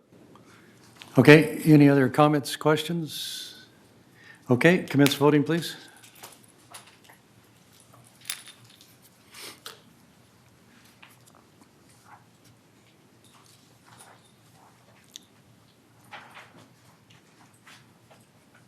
Okay, let's see, Craig is out for right now, so that's 9 yeses. He's out and about right now. Okay, so that passes. Okay, on to committee reports. We'll start with the Finance Committee. Director Pearlstone. Thank you again. We're going to take a look at the current status of our finances through September 30th, 2019, which was the most recent update prior to this board meeting. So we've got the standard slides that we present every month, and I'll walk you through them if we can get them called up for our viewers. And you can see to begin with what I call kind of the global picture up through September, where we had assessment revenues of just over $24 million, non-assessment revenues, which comprise things like chargeable services and interest we earn on our investments of just over $2 million for a total revenue, $26 million. The expenses against that were $23.6 million. We have a net surplus as of the end of September of $2.618 million, very consistent with prior months. And I'll jump ahead to kind of bring this into perspective because that's a huge surplus, but because of some of the ways we budget, we're going to be using quite a bit of that to take care of projects before year end. So you'll get a feel for that on the next slide. If we go on to slide 2, you'll see operations. And in operations, we've got the same outline with our assessment revenues of $14 million, non-assessment revenues of just over $1 million, 1.2 to be exact, total revenue of $15 million. Our expenses were just a little under our revenues, so we had a surplus of $181,000, and that's lower than the surpluses we've seen in prior months. And I thought this would be a better slide to explain it because we do our budgeting, take the total budget and divide it by 12 months, so it's equal every month. But our way we incur expenses, the way we do jobs and the way we operate doesn't come in even like that. It tends to be loaded towards the second half of the year and even more so towards the last quarter. And everything's very much in line with our expectations. We had a lengthy discussion about this at our finance meeting, asked every department how they're going to do coming into year end, So there were a few slight adjustments that we're looking into, but overall, we're coming in right as we expected towards the budget. And this surplus is a positive thing, but it's very consistent with what we expected for our budget. Speaking of budgets, if we move to slide 3, you can kind of see how we compare actual versus budget up to this point. And we show, again, assessment revenues and non-assessment revenues, but this is total, both operating and reserve. And you'll see the totals versus budget, so that we're ahead of the pace on non-assessment revenues because we've had greater response for chargeable services, because we've had better interest earnings this year than we expected. So the total's up where we have a bit more revenue. Expenses have come in under what we expected through September 30th, and if what I said earlier makes any sense, a lot of that is because of timing differences, things that we're incurring now and seeing the bill show up now that we budgeted for evenly all year long. But we still have a net surplus of over $3 million as of September. We've already seen some of the October numbers in our Finance Committee meeting, and that's starting to come down as expected. But we're in a very, very good position for where we expected to be at this time.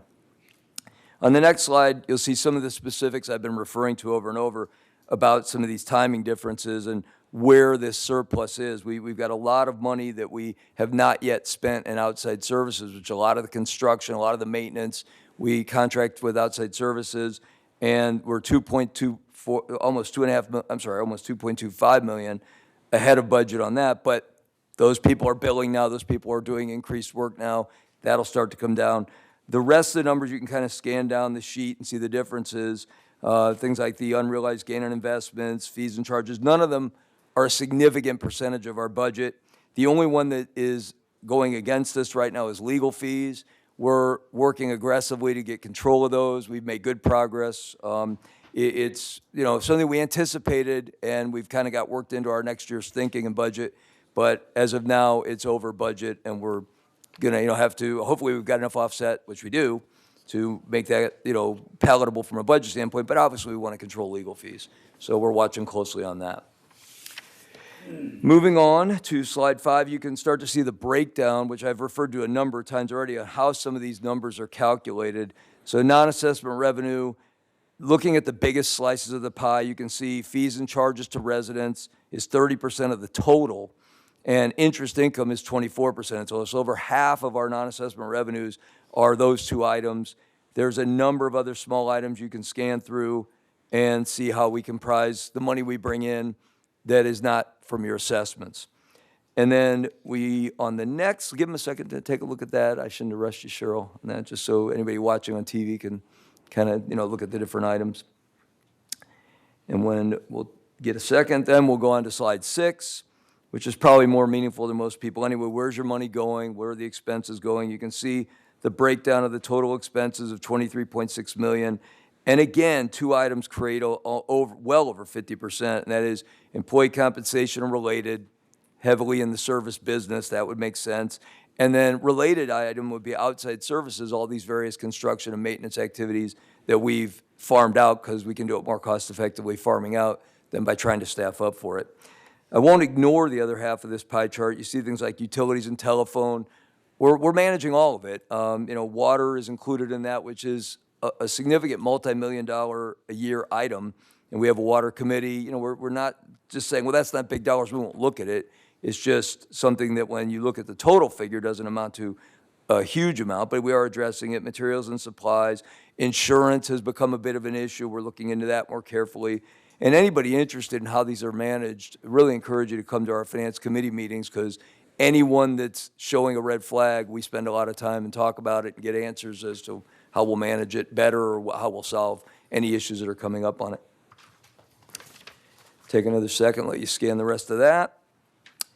And then we'll move on to slide 7, which is really a snapshot of how we are looking asset-wise. Do we have a nice war chest to handle things coming up and our various expenses for projects? And as of now, we're looking very good compared to where we thought we'd be, and maybe even a little better thanks to some of the interest earnings and the accumulation. So just moving over to the total column, you can see that the beginning balance was just over 29 million. We've had contributions of 10.5 million. Expenditures out of that so far this year of 8.3 million, which means we have a reserve balance, total cash balance of $31.4 million. And to put that graphically, I'm going to skip this one a little quickly. It's in your packet if you want to look at it. But the next one puts it in a graphic form that really shows you that we've managed things well. Year over year, our reserve balances continue to be the highest they've been in the last 5 years. And certainly we're hoping to manage that carefully and let that lead to stable assessments and management of our funds. And having those funds available to work with is a big help. So the final slide I've got for you is the real estate update, which is another good metric. We want to see things are stable or growing in the real estate market. And we're through September on this chart, and we were a little bit down from August. But if you look at the detail report, and we get a month ahead of this in the Finance Committee, so I always share this with you, everybody watching. Sales are well above where they were last year for September, which is great news. And that also happened in October. So I still leave, they're not dramatic. It's not like there's some huge spike, but the good news is they're moving up. People are still wanting to buy into the community, and prices are holding up very, very favorably, considering in the surrounding communities they're not doing as well. So that's, again, tying in that with the community's presenting well and things are picking up sales-wise. And that covers the financial update. As you'll see next month, you'll start to see much, much higher expenses as these projects start to bill and get paid and what have you. But it's all anticipated, and our surplus should more than cover what we're anticipating expenses. Anything comes up as a surprise, we'll be certain to update everybody and let you know. We don't anticipate it. I want to go ahead and let people know, because I always forget, that our next meeting is December 3rd. At 1:30 in the boardroom, and we did have quite a few new people show up, and we hope you'll join us and get acquainted with how the finances are run and share your input. We're certainly interested in hearing it. Okay, thank you, John. Director Parson, can I ask a question? I have a suggestion. If you go back to slide 3, the surplus of $2.6 million year to date, is it possible that we add a slide that shows what months we have surpluses and what months we have shortages? Just one slide. And that 2.6 million is over this period of time. But what are the months that we had surpluses, and what are the months that we had shortages, if any? We can talk to our finance staff about getting something like that put together, but at least year over year, the way things have operated is we have a surplus every month for the first 9, 10 months of the year, and then the last 3 months, we start to see that come down simply because most things are billed and the work is done in the last quarter of the year. Roofing, paving, I know is going on right now, a lot of big projects. So we'll see if there's something we can present that'll help clarify Yeah, it. because that's helped to understand a little bit more about the cycle. And I of mention it things. every month, but I see where you're going. It'd be nice for people to see how it all comes together. Okay, I'll look into it. Yeah, one final thing on that. People who track leases, the percentage, we're down to 27%. Last month you saw 28%. And it came to our attention that this is the time the snowbirds come back. So their lessees are moving out and the actual residents are moving in. So there's going to be a fluctuation in that. And we hope to have a chart here by next month. Okay, thank you very much. On to Architectural Controls Standards Committee. That's the committee I chair. And we have just a handful, actually about 3 more standards to go that we're working on, and some of them are pretty difficult. That's why they've been doing research over several months.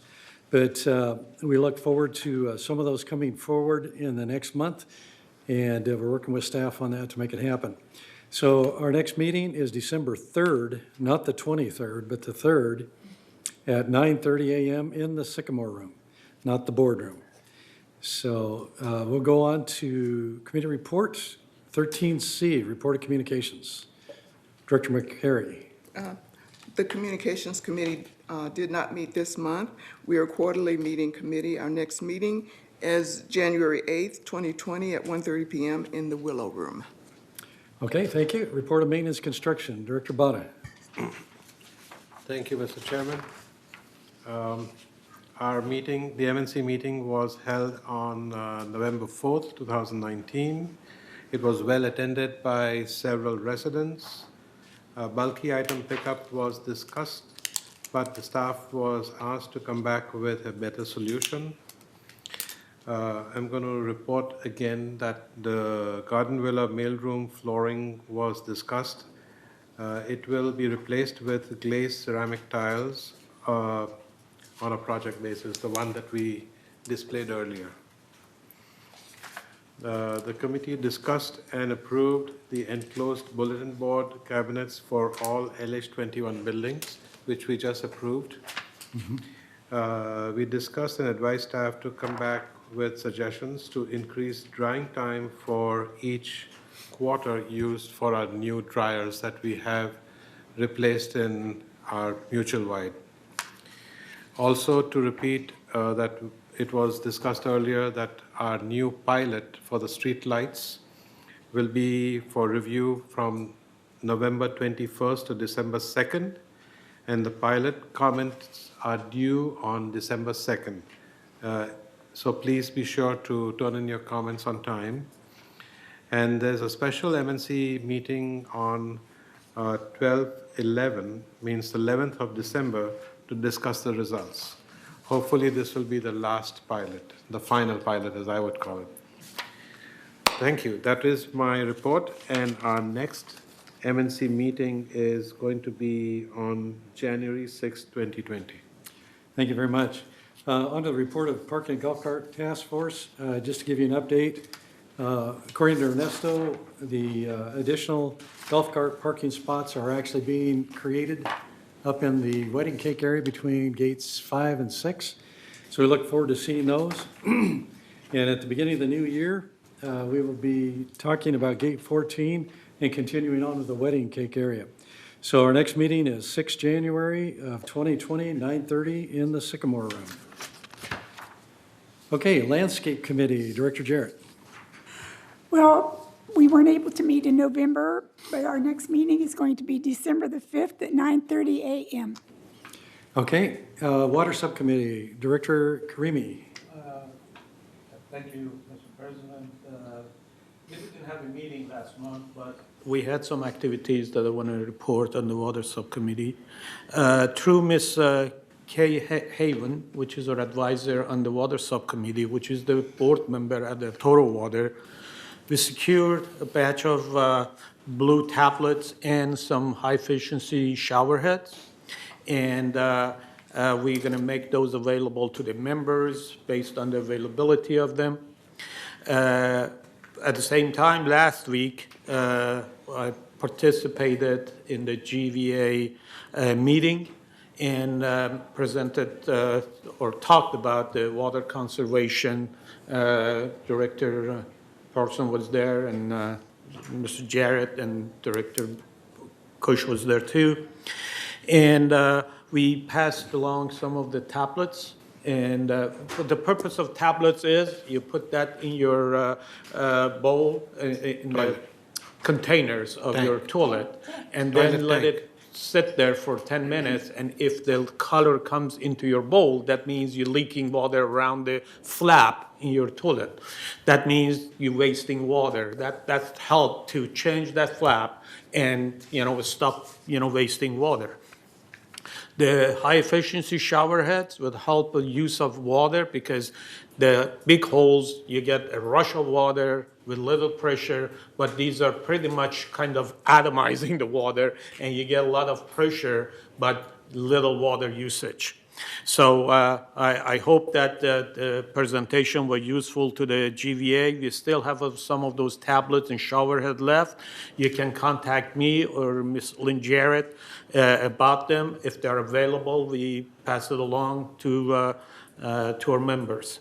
We also last week participated along with Chairman Parson and Ms. Lynn Jarrett and Director or Vice President Kush Buddha at the El Toro Water CAT Committee meeting. One of the issues that I asked a question about was the development around the El Toro,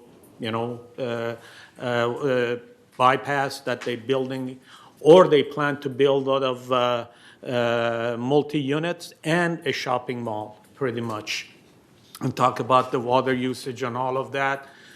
The comment was this along the way that our CEO talked about that there is no plan approved yet, so they don't know, but their assessment of El Toro Water is that they should have enough water available for those units and the shopping center that they're going to build. They don't know when that's going to happen, but they were comfortable about the availability of the water.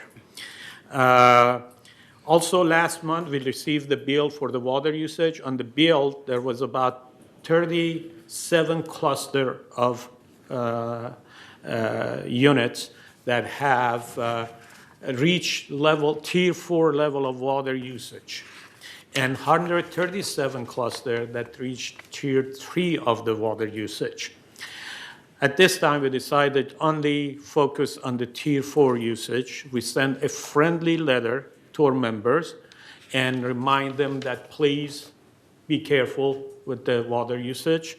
And since we don't have meter on every unit, so we send it to the cluster. So don't take it as, we are abusing people. We're just letting you know that in your cluster, the water usage is high. You can get together and talk about it. If you need any other advice, please contact me or Ms. Lynn Jarrett. We help whatever we can do to help you, conserve water. But take those letters as a reminder, as a friendly gesture. It's not punitive. But everything's helped, as Director Perlson said about the water. We last month we were above 137,000 above our regular water bill. So that's a lot. I mean, if that goes for the year, that would be around $1.6 million, and that's a lot of addition to $2.5 million worth of water that we use on a regular basis. So please be careful about the water usage. And the next meeting that we have is scheduled on January 8th in Sycamore Room from 10 to 11. And you can participate if you have time. Other than that, that's my report, Mr. President. Thank you very much. On to the report of Resident Policy and Compliance Task Force. Director Jarrett. We approved the co-occupancy policy to come to the board and brought it to the board today, and it was approved. So we really feel good about that. The community manager gave us a report on the expired lease, the 15-day letter sent out. She sent out the letter and stated that it continues to be effective. In September, 30 letters were sent out for expired leases, and only 9 cases remain open, 21 cases resolved. So that's pretty good. I want to bring this one item to your attention that we're working on with our lawyer and with our whole committee, is a potential non-smoking policy for one building in Third. If we ever get this policy approved and passed, it'll allow one building. We'll start with one building that will be able to be a non-smoking building. It's very complicated. We're working on it. United has done it, and they have 2 non-smoking buildings in their mutual, and that's about 5 years ago when they passed that. So there's a lot of implications to this, and we're working, like I say, with the attorney. So we'll keep you updated on that. Okay, thank you very much. Just one moment. I wanted to mention that the current election laws may be amended, and we're looking at that for the election law 323. That's coming up as a future item. And we're also working on harassment. We're going to work on harassment and nuisance policy. That's it. Thank you. Okay, thank you very much. On to 13H, and I'll cover this. Dealing with the Energy Task Force, as you've heard earlier in discussions, there's been some problems with the functioning of the task force. Basically, what's happening is governing documents for GRF and ours also prevents operations as normal of this task force.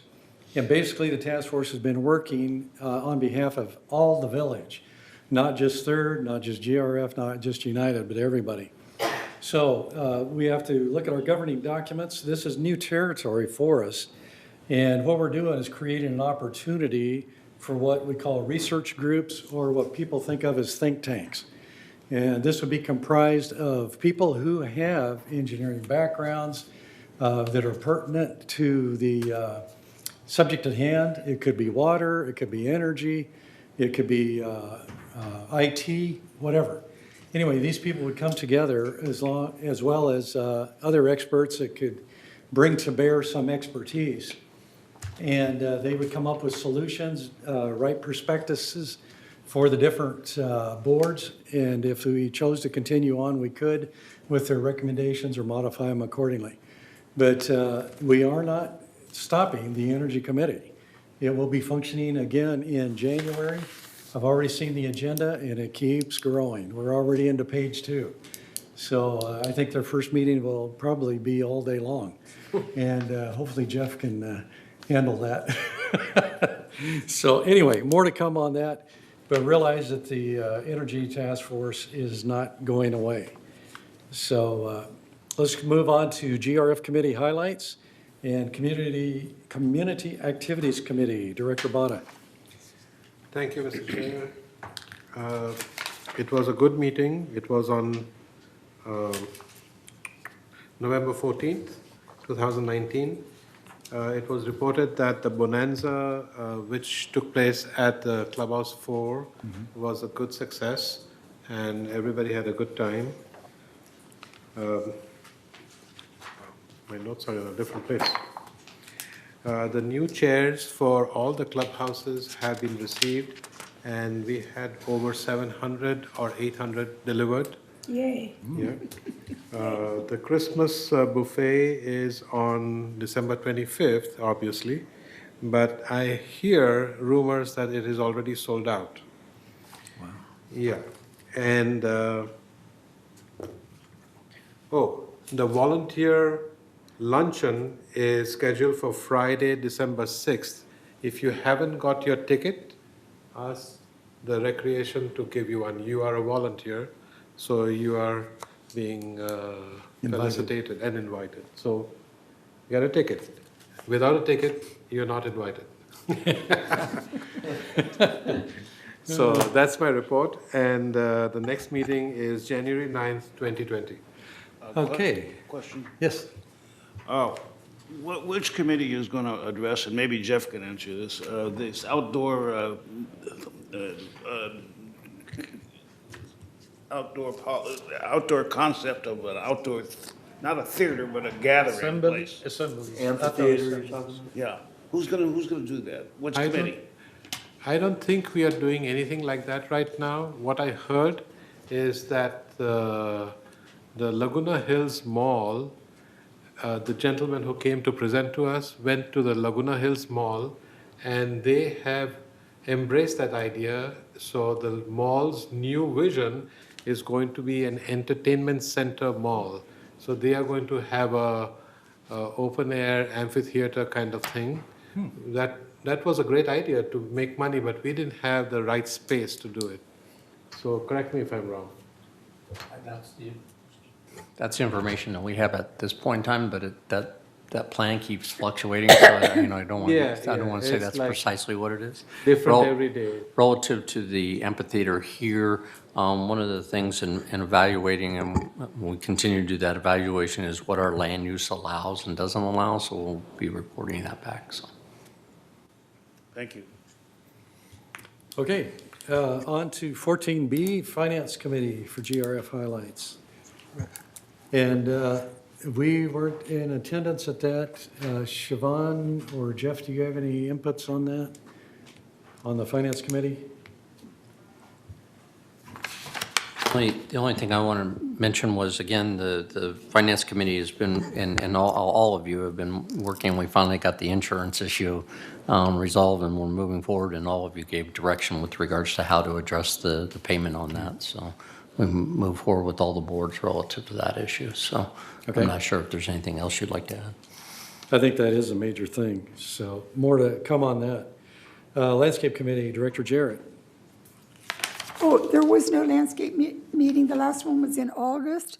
The next one will be December the 4th at 9:30 a.m. here in the boardroom. Okay, GRF Maintenance Construction Committee, Director Frankel. We approved the security gates for Gate 11, so now all of our gates are going to have that security system. We also approved a consultant by the name of Melrock Energy, and they're going to address the community center energy monitoring system. And it's not very expensive, but they're going to give us a report, and we'll see where that goes. Okay, thank you. PAC Renovation Ad Hoc Committee, Director Pearlstone. All right, there was a meeting in October, and it was pretty much kind of solidifying the original proposal that was put forth and actually approved to move forward to do Phase 1, which was already approved in prior year's budget. A couple issues came up that they want to verify exactly the scope of work and exactly how much it's going to cost with, adjustments for the 2 years it's been on delay. So that is the subject of the next meeting, which I don't have the exact date. Maybe Siobhan or Jeff, you guys know, it's December 12th, 11th? It's being scheduled mid-December, but it hasn't been set. Right, and so, what we're watching for, because now everybody's aware that, Clubhouse 1's starting to be discussed, and want to make sure this stays very true to the outline of the first phase, the key stuff that needs to be done before more subjective improvements are put forth. So we'll be watching an update on that in December. Okay, thank you. On to Media and Communications, Director McCary. Thank you. As it turns out, we actually had 2 meetings since our last board meeting, and I guess that's just because of the way the dates fell. So the highlight from media and communication, marketing and communication, one of the things that Ms. Paulin reported on was the event from the Great Shakeout on Thursday, October 17, stating code red servers were overwhelmed, and I don't know if any of you are aware, there was a code red alert that was supposed to go out, but apparently there was we didn't expect the amount of response from the code red. So people that were scheduled to get a code red in the beginning may not have gotten one until later in the afternoon. So marketing and communications are working on that to make sure that they can identify what those glitches are and that they can be addressed. Ms. Paulin also presented a plan for upcoming wide training for all the boards. So information about that will be coming soon. Now, in terms of broadband services, I have 4 things that Chuck Holland presented. The first thing is to remind all of the residents that January 1st, the 2 Fox channels will go away. So if you're not familiar with those 2 Fox channels are, it's KCOP 13 and KTTV. Those are 2 Fox channels that make up a large portion of our budget. So he says here, the double-digit fee increases for Fox Sports West and Fox Sport Prime Ticket became too cost-prohibitive to renew the contract. The Village is not the only cable operation not renewing the Fox Regional Sports channels. Both Dish Network and Sling TV will be pulling these channels from their national feed as well. So again, as of January 1st, we will not have those 2 Fox channels. In terms of cost reduction, because of the Fox Regional Sports termination, a reduction in copyright and city franchise fees, basic cable TV services included in your assessment is being reduced from $19.32 in 2019 to $10.06 in 2020. So basically, that's a $9 a month cost reduction per man per month in terms of cable costs. I'm doing a report, so I'm looking at John. Okay. It's true. Improved services. Broadband service modernization efforts continue with the push to move from high-definition channel lineup. Broadband is currently replacing all in-home standard definition, those set-top boxes, to bring the homes in viewing experience into the 21st century. By replacing the standard definition devices in the home, the cable plant equipment that supports all standard definition channels will no longer need to be serviced or replaced. This will save the village hundreds of thousands of dollars over the next 2 years because of the elimination and removal of standard definition infrastructure. So look for the village to be all high-definition cable operations in 2020. And so the last thing that Chuck wanted to mention is for residents who do not have a set-top box, please contact the broadband services so they can replace those. The low-cost option will allow residents to enjoy 300 high-definition channels and over 50 music channels. It also includes a channel guide and elimination of the need for television to be rescanned, which updates when updates are made. So you can contact the broadband services. So their main goal is to make sure that we have high definition in all the homes in the year 2020. So if you have one of those analog televisions that use another box to convert to standard definition, you're encouraged to contact broadband services to make sure that they can assist you in making the transfer. We talked about, and there's a need for streaming, so there's a lot going on in terms of streaming, but that's something that if residents want to know more about, they can contact broadband services, and that's an individual thing. It's not something that broadband is looking into as a village-wide option. Marketing and communication are also working on signage, educating people about the proper disposal of trash. There's a lot of misconceptions about what is recyclable and what goes into the regular trash, and there's also an awareness that there may be a language barrier in terms of education, so marketing and communication are working with some signage that hopefully we'll be rolling out next year in English and in Mandarin, Chinese, and maybe a couple of other languages, so more to be coming on that. We talked about this being the last meeting of the year, so I don't have a date for the next meeting. Okay, thank you very much. On to Mobility and Vehicles Committee, Director Frankel. The short-range transit plan has been approved, and it's about ready to become operational. That's the bus system is the hot button issue here in the village, and it has the plan has received a high level of acceptance, and basically that's where the everyday bus system will operate on a half-hour basis, and there'll be a special single bus for commercial sites. And that's the end of my report. Okay. Jeff, any further word on the date that will commence in January? We're going to launch in January. We don't have the specified date, but our marketing and outreach will begin right after Thanksgiving. Oh, okay. Good. Okay, Security and Community Access Committee, I'll be giving the report on that. As you heard earlier from the MNC at GRF, Gate 11 was proposed for funding. Once it goes to their board and it is funded by the board, the gate project will commence, and it'll probably be completed sometime next month. Chief Moy stated in the past that the RV lots were full with a long waiting list. However, they've gone through and identified unauthorized occupants who are in there or illegal occupants, cleaned out the RV lots, and there is now space available for any new resident or any current resident that has an RV they would like to put in the lot. So that's good news on that. Vehicle decals. We've heard in the past about doing away with decals and things like that. They've come to a conclusion on how to handle it. And Chief Moy presented the vehicle decals program. He informed the committee that since Gate 11 is still without gate arms, staff is recommending that the vehicle decal be issued for 2020, but to discontinue the program beginning 2021. So that's extremely important. And remember that you will be getting a decal for this year, and I believe it comes in the mail. Isn't that right, Siobhan? It's mailed out. Okay.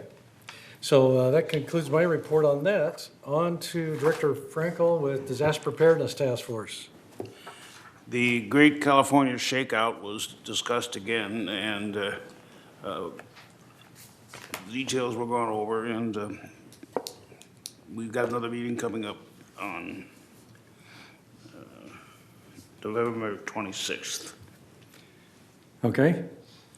Report of Laguna Woods Village traffic hearings. Back to you, Director Frankel. Did any of you get this Laguna Woods Traffic Committee report? It was put by Ian Basket. I don't know who prepared it, but it's extensive. I'm not going to read it all, but there's a couple of items in here that did come to my attention that I thought would be worthy of mentioning since we're on TV, and that is that the traffic school is where you can get a reduced fine for a violation, but it's limited to speeding violations, stop sign violations, failure to yield right away, and no turn signal or driving left of the center line. All other violations are not eligible for traffic school. And the participants in traffic school, which is a couple hours, by the way, are limited to first-time offenders, but that's the way you can reduce your fine. We had 20 violations, 1 speeding, 4 decals, 1 RV storage, 4 stop signs, 7 parking violations, 1 registration, and 2 driver's license. 4 were guilty with no fine, and all the rest not guilty 1 and 15 guilty violations. With fines. I'm sorry? 15 violations with fines. Well, what the fines were, I'd have to go. Oh, no. Just in your summary, you were saying that X number did not have fines attached to them. And then the 15. No that you fine mentioned. were 4. Yeah, okay. Guilty, but no fine. Okay. Good. Okay, future agenda items. Mr. President, Yeah. if you don't mind, just for clarification, since we're on TV, and I'd like to have Chuck come up and just speak to the Fox issue. Oh, Just so okay. that we can make sure that the public's got 100% clarity on that issue. It looks like it's something, as soon as Fox was mentioned here, phones light up, oh my God, we're getting rid of Fox. No, we're not getting rid of Fox News or Fox News or Fox Channel 11. The 2 channels that did not get removed are for the Fox regional sports channels, Fox Sports West and Fox Sports Prime Ticket. You're still going to get your Fox News and your local Fox channels.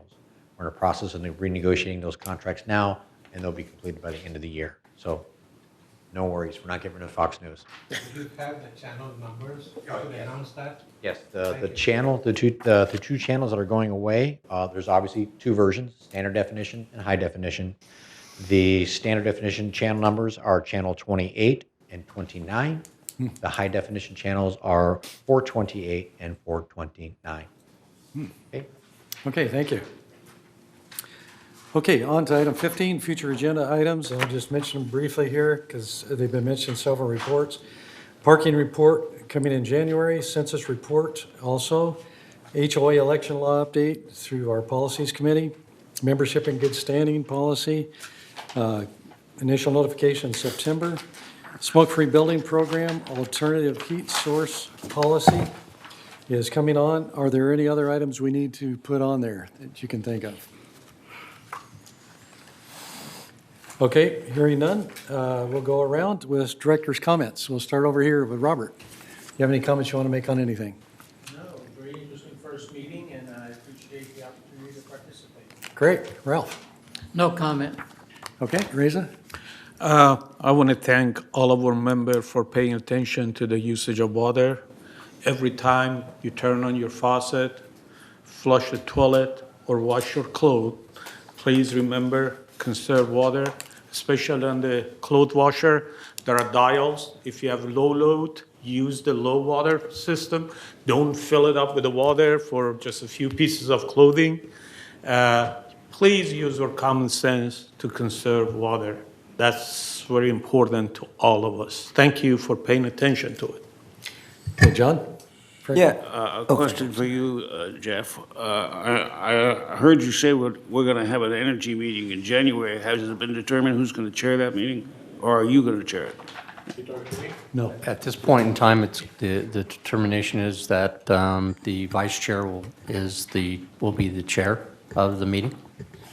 Thank you. It's Carl Mendoza. Right. Okay, John Proston. Thank you. I just want to take this opportunity to congratulate Bunny Carpenter on her election as president of GRF. We wish her the best, and we certainly miss her here already, but we look forward to working with her. Okay, Annie. Yes, this Friday at Laguna Hills City Hall, this is the day when you can bring all of your documents to be shredded. This is done on a regular basis, and so it's this Friday, so if you've got documents that you want shredded, bring them down to the City Hall parking lot. St. Nicholas Church. Yeah, St. Nicholas Church. St. Nicholas Church. And what time? They have a window there. From 11 to 2:30. 11 to 2:30? Yeah, I figured it was somewhere. Confirm in it there. in 1 second. Okay, good. Thank you for that. Okay, Lynn.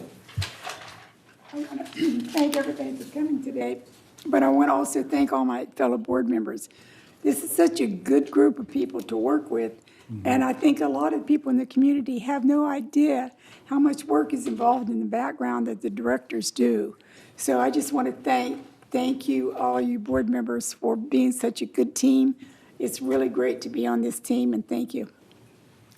Okay, Kush. Just to confirm, it's 11:30 to 2:30 is the shredder day.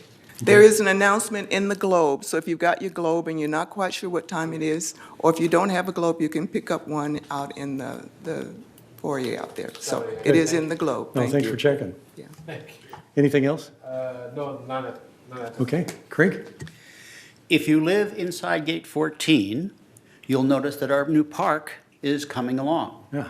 More and more plants go in every day, and hopefully we're going to get a little rain here to help those guys out. Okay, thank you. Okay, Jeff? Cheryl, do you have anything? Siobhan? I just wanted to clarify the telephone numbers for the Thanksgiving holiday. On Thursday, Thanksgiving Day, when the call center is closed, you may call security at 949-580-1400 for any emergencies. And then the call center will be open on Friday after Thanksgiving, and again, their number is 949-597-4600. Thank you.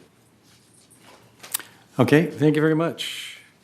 At this time, we will recess to the Willow Room, and after a short recess, we'll reconvene. So this section is adjourned for now.